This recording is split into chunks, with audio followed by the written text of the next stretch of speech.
Hello, આપણે જે discuss કરવાનું છે ઓરલ કમ્યુનિકેશન.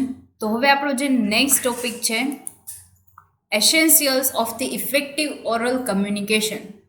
તો એસેન્શિયલ્સ કયા છે જે ઓરલ કમ્યુનિકેશનને ઇફેક્ટિવ બનાવી શકે?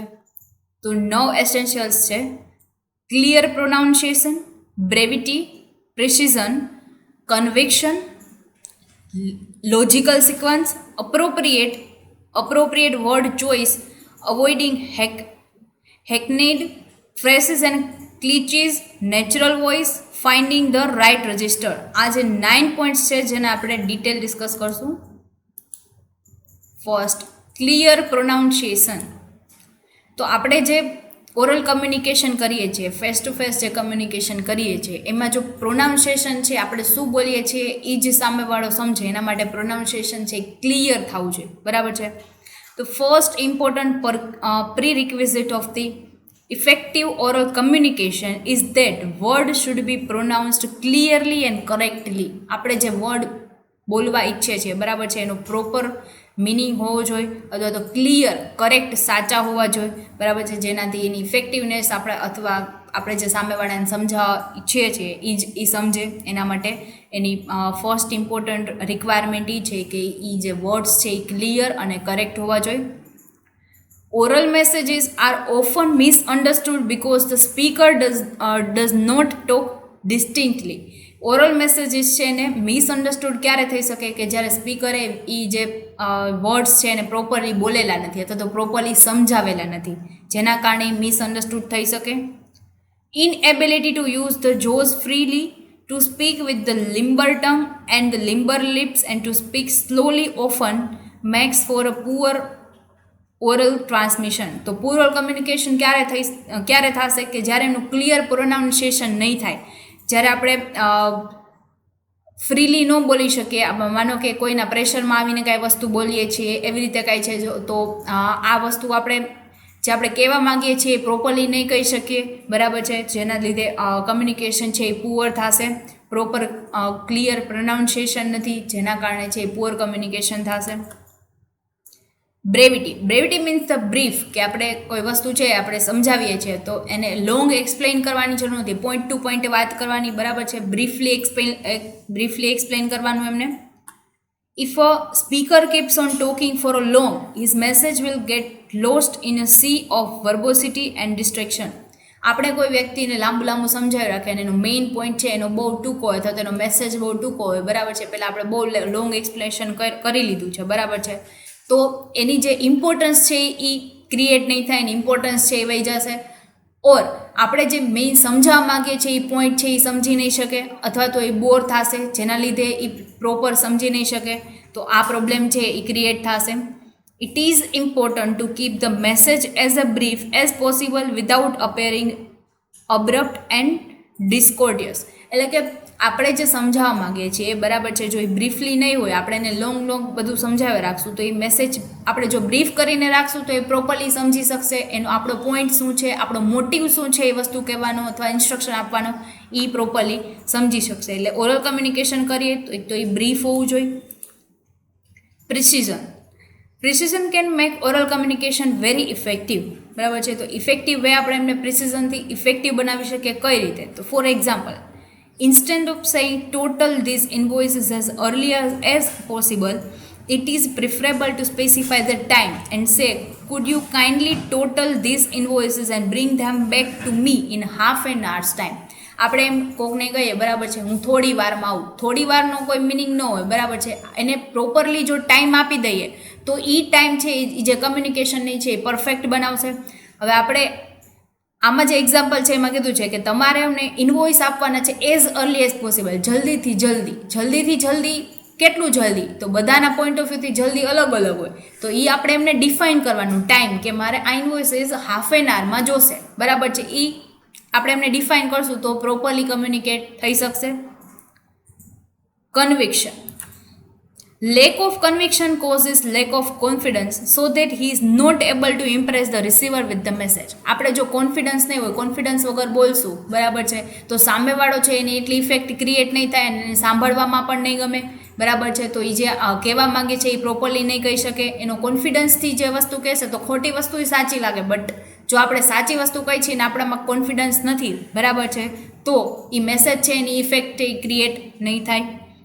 Conviction comes from sincerity of approach and careful thinking and planning. તો આપણે જે સિન્સિયરિટી અપ્રોચ છે, સિન્સિયરલી વાત કરીએ અથવા તો વિચારી અને પ્રોપર પ્લાનિંગથી જો આન્સર આપીએ એ પ્રમાણે કમ્યુનિકેટ કરશું તો એ ઇફેક્ટિવ બની શકશે. Careful analysis and the objective evaluation of the message while formulating also promote the speaker's conviction in it. તો કેરફુલ એનાલિસિસ પહેલાં કરી લીધું છે, આપણે જે ટોપિક ડિસ્કસ કરવાનો છે એની આપણને બધું નોલેજ છે, ઓબ્જેક્ટ આપણો જે છે એનું ઇવેલ્યુએટ કરી લીધું છે, બરાબર છે. તો આગળ જતાં જે સ્પીકર્સ એમનું ઇવેલ્યુએશન પ્રમાણે છે એ પ્રમોટ કરી શકશે, એના પ્રમાણે નોલેજ આપી શકશે. અધરવાઇઝ આપણે જે સ્પીકર ઉપર ઇફેક્ટ ક્રિએટ કરવાની છે, ઇફેક્ટ ક્રિએટ નહીં થાય. Logical sequence. If a speaker has given a proper thought to his message, he will be able to arrange the various ideas contained in it in their logical sequence.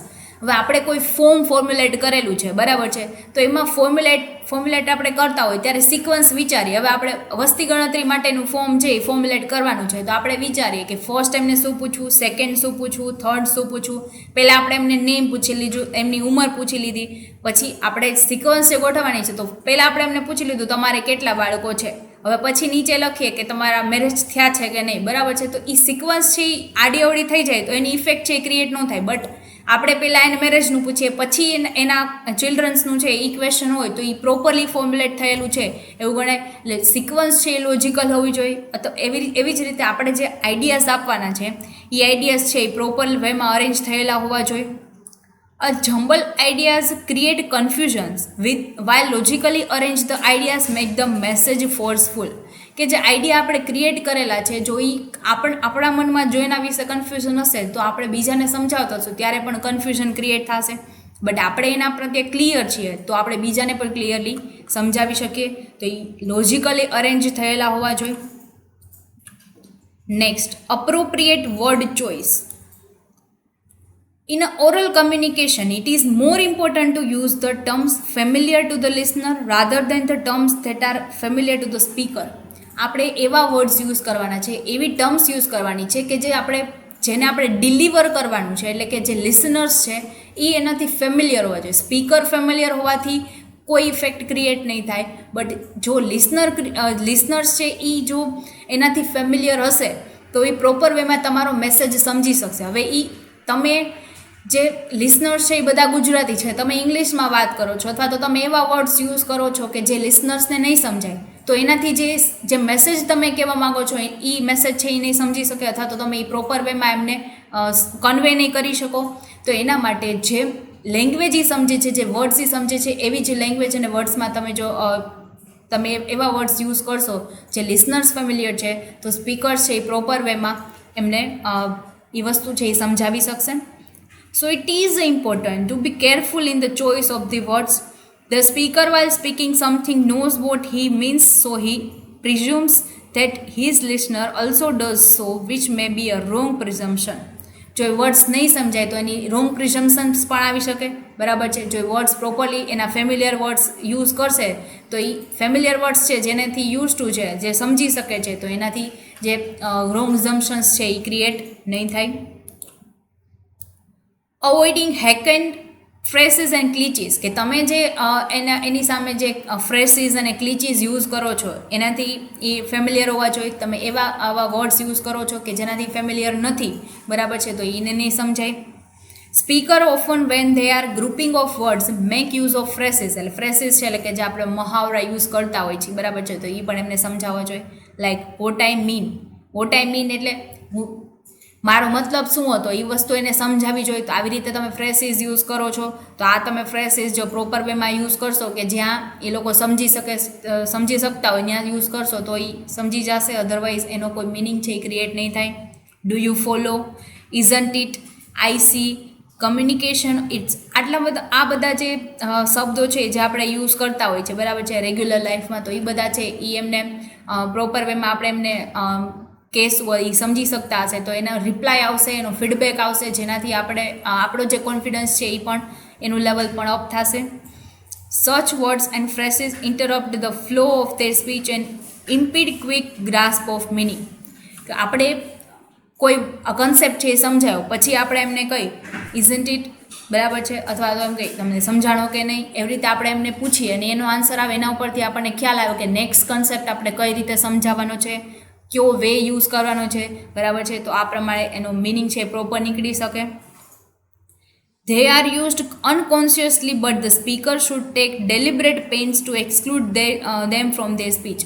હવે large audience છે એમાં ઘણા બધા છે એ બોર થતા હોય તો એ એનું પોતાનું કામ કરતા હોય, અમુક છે એ સાંભળતા હોય છે, તો જે આપણને અવોઇડ કરતા હોય એવા વ્યક્તિને આપણે અવોઇડ કરી અને જે સ્પીચ આપવાની છે, બરાબર છે, તો એ પ્રોપર વેમાં થવી જોઈએ. હવે આપણે એવા વ્યક્તિ છે કે જે સ્પીચથી બોર થાય છે એને, અથવા તો એને કંઈ સમજાતું નથી, એવા વ્યક્તિને આપણે જો ઇગ્નોર કરીને આપણે સ્પીચ આપશું તો પ્રોપર વેમાં આપી શકશું. બટ આપણું ફોકસ એ વ્યક્તિ ઉપર હશે તો આપણે આપણા ઇન્ફોર્મેશન છે એ પ્રોપર વેમાં નહીં આપી શકીએ. Next, natural voice. Some speakers deliberately cultivate an affected style under the impression that it would make them look more sophisticated. કે તમારો વોઇસ કેવો છે, નેચરલ વોઇસ છે, એના ઉપર ડિપેન્ડ છે કે તમારી સ્પીચ છે એની ઇફેક્ટ કેટલી ક્રિએટ થશે, અથવા તો તમારો લુક છે એ કેવો સોફિસ્ટિકેટેડ છે કે સોફિસ્ટિકેટેડ નથી, એ બધું પ્રૂવ થશે. One of the manual for office employee in an American firm says, the most effective speech is that which is correct and at the same time natural and unaffected. Try to tone down an unusual accent and discard all affections of speech. Try to cultivating a pleasing voice and speak clearly and distinctly. બરાબર છે, તો કે effective આપણે જો speech છે આપણે એને effective બનાવી છે આપણો નેચરલ વોઇસથી, તો એમને આપણે જેમ આગળ તમને સમજાવ્યું કે આપણો નેચરલ વોઇસ છે ને ટોન આપણે ઊંચા નીચા કરી અથવા તો વોલ્યુમ છે એને ઊંચું નીચું કરીને આપણે વાત કરી શકીએ, જે આપણે વાઇટલ પાર્ટ છે એને આપણે થોડુંક ભાર દઈને સમજાવીએ, અમુક સ્મૂથ છે તો એને સોફ્ટથી સમજાવીએ, તો આ પ્રમાણે તમે તમારી સ્પીચ છે એને અફેક્ટેડ બનાવી શકો છો, બરાબર છે. તો એવું છે એ કોણે કીધું છે, તો કે અમેરિકન ફર્મ છે એના ઓફિસ એમ્પ્લોઈઝ આ જે ડેફિનેશન છે એ બનાવેલી છે. Next, finding the right register. An efficient communicator senses the distinctions of this type and adjusts his speech according to the need of his listeners. એટલે એના લિસનર્સ પ્રમાણે તમે જે સ્પીચ બનાવેલી છે, એના લિસનર્સ પ્રમાણે તમે વર્ડ્સ યુઝ કરેલા છે, બરાબર છે, તો તમે રાઇટ વેમાં તમે તમારી કમ્યુનિકેશન છે એને કન્વે કરો છો. અધરવાઇઝ તમે એવા વર્ડ્સ યુઝ કરેલા છે, એવા ફ્રેસીસ યુઝ કરેલા છે કે જે એને સમજાતા નથી, તો તમે રાઇટ રજિસ્ટર છે એ ફાઇન્ડ આઉટ કરેલું નથી એવું કહી શકાય. એજ્યુકેટેડ પીપલ યુઝ મોર નાઉન્સ, અનએજ્યુકેટેડ વન્સ મોર વર્બ્સ. એટલે કે એજ્યુકેટેડ પીપલ છે એમને તમારે લોંગ એક્સપ્લેનેશન, માનો કે તમે બોટ ટાઈમ મીન એવો તમે વર્ડ યુઝ કરેલો છે, એવો ફ્રેસીસ યુઝ કરેલો છે, તો એજ્યુકેટેડ પીપલને સમજાઈ જશે, બરાબર છે. જ્યારે અનએજ્યુકેટેડ પીપલ છે એને તમારે એક્સપ્લેન કરવું પડશે, તો એને તમારે બધી વસ્તુ ગુજરાતીમાં કહેશો તો એમને સમજાઈ જશે. This is finding the right register. તો આપણે આવી રીતે જો કમ્યુનિકેટ કરશું, આવી રીતે સ્પીચ રેડી કરશું તો એને કહેવાય ફાઇન્ડિંગ ધ રાઇટ રજિસ્ટર.